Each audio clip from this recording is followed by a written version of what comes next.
I don't think anyone predicted Netflix making a Dota anime. Netflix's new anime series Dota, Dragon's Blood packs a bunch of loose pieces together to form a series that's a good way to kill time, but is hard to get into. In that way, it's true to its video game inspiration. Hi, this is George. And welcome to Anime Review. So without further wait, let's get started.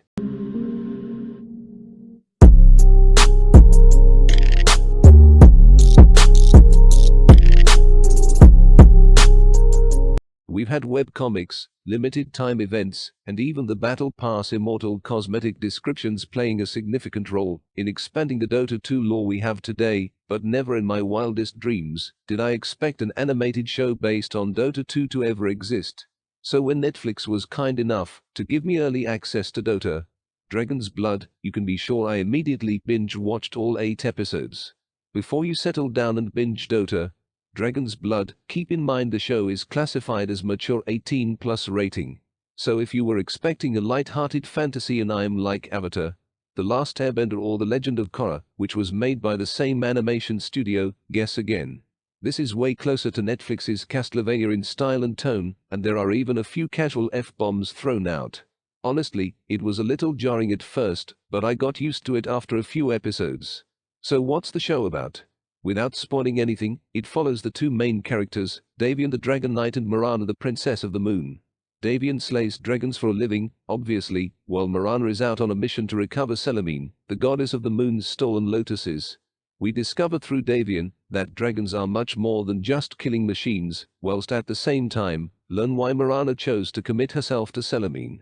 One thing that concerned me at first was that the show has a total runtime of just 3 hours and 20 minutes over 8 episodes. Was the plot going to feel rushed? Fortunately, my fears were unfounded. The pacing felt just right, it was fast but straightforward. Thank you Studio Mir for not inserting long plot-heavy monologues or side plots that go nowhere.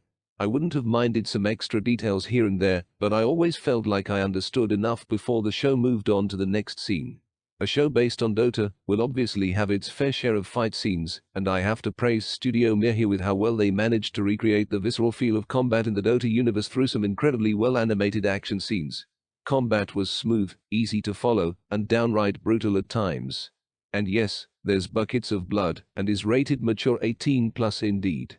As a big-time lore nerd, one minor complaint I have with the show is that, while we do learn most of the important aspects of the show's characters, we don't get any of the juicy nitty-gritty stuff that I was hoping for.